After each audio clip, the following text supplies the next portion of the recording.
go turn this lights all the way off. Mystique, we are good to go. In 2008, I believe it was, a family moved down to London, Ohio, and they bought a wooded acreage home set back in the woods. They had the woods were all around them. They were secluded by it. A couple months after they moved there, the woman, I'm just gonna change their names for privacy. Nicole, sorry. She was home one night alone. Her husband was off at school working at night to become a carpenter. She was home washing dishes, and there was a window right in front of the house, of the sink where she was washing it. Out of nowhere, there was these two glowing eyes just staring at her. She thought it was a wolf because wolves are common where she was living. She just forgot about it for a while. Then they appeared again, and they were eye level by a tree. So she began to panic because they were coming closer to her. She ran around trying to close all the curtains and lock all the doors. She forgot the front one. She turned around and she couldn't see nothing through the window. And from behind her, her husband comes out and she screeches because she thought it was the creature. Well, this happened for a couple months and it kept getting worse each time. Her husband did not believe her because he's a guy and guys don't believe in emotional females. So this one night, it just snowed. It was late November and it just snowed. And her husband was going out to get some donuts and coffee for breakfast, which the town was about 5 miles away. He gets into his car, he starts the car, and he looks at his rearview mirror. Two glowing eyes right in his rearview mirror. He floors the car in reverse, but he doesn't hit nothing. So he gets out and he looks around, but he can't see nothing, so he goes to get a flashlight. He goes outside, and right in the snow are footprints, about 1.5 feet long, just all over the yard. He just looks up onto the roof, and on the roof there's a big part of snow just smashed down like something jumped on it. He goes and calls his friend, and they go out hunting for whatever it was that was jumping around on their roof. They follow it to a cabin. The thing is following them, whatever it is, but nobody's at the cabin. So he calls his dad. They go into town to get a look at a guy they think might have done it. He has the same glowing eyes as what they've been seeing, the woman's been seeing. So these things happen, keep going on, and there's nothing they can do about it because they can't prove it's the guy that's supposedly haunting them. Then one day they get a call that says the old guy died. They go out to his cabin, which just happens to be the exact same cabin that they followed footprints to. They look around, and in the house they find this room. It's completely encased in silver, or silver lining. There are chains hanging from the walls. So whatever it was, nobody will really ever know. But everything seemed to happen around the full moon. So it's up to you to believe if the creature was a paranormal entity or not. Main point. The government plays a big role in the paranormal world. They don't want people to know the truth about things, so I'm going to explain to you about them. I'm going to explain to you about a couple of paranormal things involving aliens and a couple other things that tend to happen a lot, features that I've seen. The government. The government is made up of conspiracists, which is, in my brain, it's bad. They withhold information, and they send out men in black to keep their secrets private. They're trying to build a one-world government, which will happen eventually, the way our world's going, because there are things in the government that are not being controlled by humans at this point. Change. Aliens. There are 18 different species of aliens known to humans right now. Some are dangerous, some are not. I got this off of aliens, information about aliens. It's a big website. Too confusing for me. The earliest sighting was during the time when the Egyptians controlled a lot of the world. Pharaohs existed. It was a time when they worshipped sky gods, supposedly. The first sighting kind of just came out of the sky, a big ball of fire, and it hovered there for a while, and then it just disappeared. The Phoenix Lights is one of the most controversial issues in the paranormal world right now involving aliens. A lot of people don't believe they were UFOs. Some do believe. There's over 10,000 people that seen the Phoenix Lights in '97. Over the airspace where they were seen, there's the mountain range where the military had an Air Force base. They tried to cover it up by saying it was just a routine air flight with them dropping flares down, but as you'll see from the video, it wasn't exactly flares. I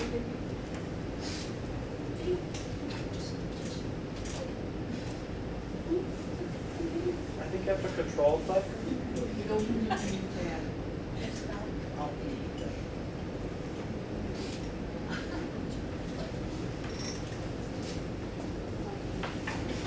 Being in the military, I've launched those flares, and they were not flares. As flares fall, up and down. They don't fall. Even in the wind, they don't maintain that altitude. While it is certainly possible that the military did in fact drop flares around 10 p.m., their flare drop does not coincide with the mass sighting witnessed by approximately 10,000 people across the state of Arizona and in locations all over Phoenix earlier that evening. These lights up here represent aircraft flares. If you notice, they're not in any straight line. They vary in distance between each other. And if you look at the top, you can see the smoke. As the flare falls, it leaves a trail of smoke above it from the burning magnesium in the flare. Flares are moving relative to each other. They're moving at different speeds. The Phoenix Lights are rock steady. It was going to say rock steady, but I got cut out. As you can see, there's no way to prove that it was the flares that the military said it was. So that will always be a mystery to the world, whether it was aliens or not. But I will now talk to you about a couple other different paranormal creatures that are around. Everyone knows about ghosts. Ghosts, what are they? They're supposedly left behind images or spirits of people that's passed on. They can be dangerous or they can be helpful in some ways. Some of them just stay around because they can't pass on. They have to have something done before they can pass on. But they're not, some of them are not dangerous, but others are. If you go to like a place where it's seen a lot of deadly acts, they can be sometimes malevolent spirits there. The most haunted place in America, I believe it would be Gettysburg. Gettysburg was one of the biggest battles for the Civil War. When people go there, I've heard from multiple sources and from watching documentaries on TV that you can see reincarnations of the battles there sometimes. You can see people marching around, soldiers riding and yelling out orders. It's kind of freaky how a lot of people can see this, even though it happened like 200 years ago.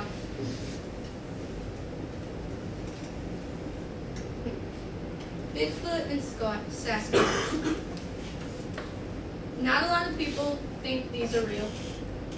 It's not really something that people would think about if they lived in the city or something, because you wouldn't really see them in the city. The first sighting was in the 70s. A man took a video, but everyone said it was a fake video. So I'm not going to show that. There are different types of Sasquatches or Bigfoots. There's the southern Sasquatch, which their colors are bright brown to a reddish color. There's the northern Sasquatch, which varies from dark brown to a black. Then of course there's the mountain one, Yetis, that are white. Have you seen the Ledbetter? No. Just checking. A lot of my information I got off of this, it was from Finding Bigfoot, which is where these people go out and prove that if a Bigfoot lives in a place or not. That's just for clarification. Many are hostile. The southern Sasquatch is one of the most hostile Sasquatches there are because it has killed people before. Northern ones, not so much. They are territorial. They can grow to be between 7 and 9 feet tall. They are very strong. They can lift up to about 400 pounds and they can grow very far.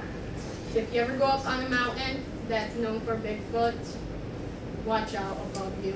You will be a hit probably.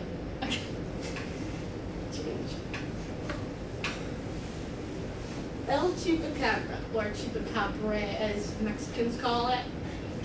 It's Spanish for goat sucker. There are two forms, just to be clear.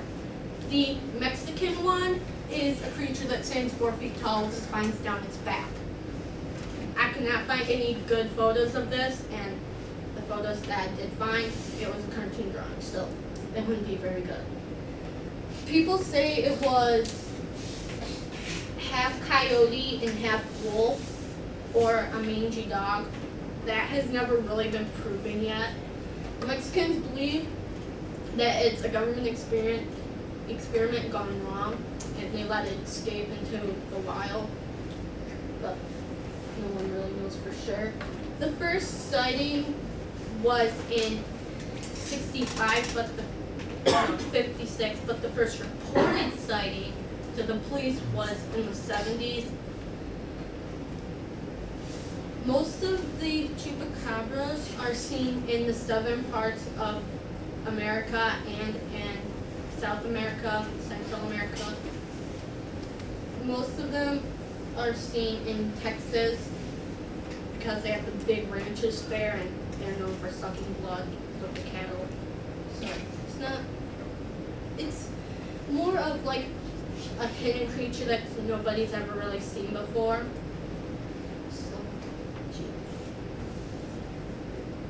The Wolfman or Dogman. This is a mythical creature nobody really believes in. This is based off of the story I first told you in the beginning. The first sighting was in 1951 in Germany, or what's known as Germany now. It was about this man named Peter Stu. He practiced dark magic or black magic, and he was thought of as a skinwalker because in Navajo culture, skinwalkers can take the skin of an animal and turn into that animal. So that was like a pre-skinwalker kind of thing. The legend and myth behind it, it's kind of dates back to the time of the gods where the Akkadian king Lycos tried to poison Zeus, king of the gods, with human blood, but Zeus found out about it and cursed him and turned him into a wolf man. It's Greek for man-wolf. There are two types. There's a werewolf and a wolf flare. Werewolves change into wolves at the full moon, and wolf flares turn from wolf to human at the full moon. It's kind of the opposite.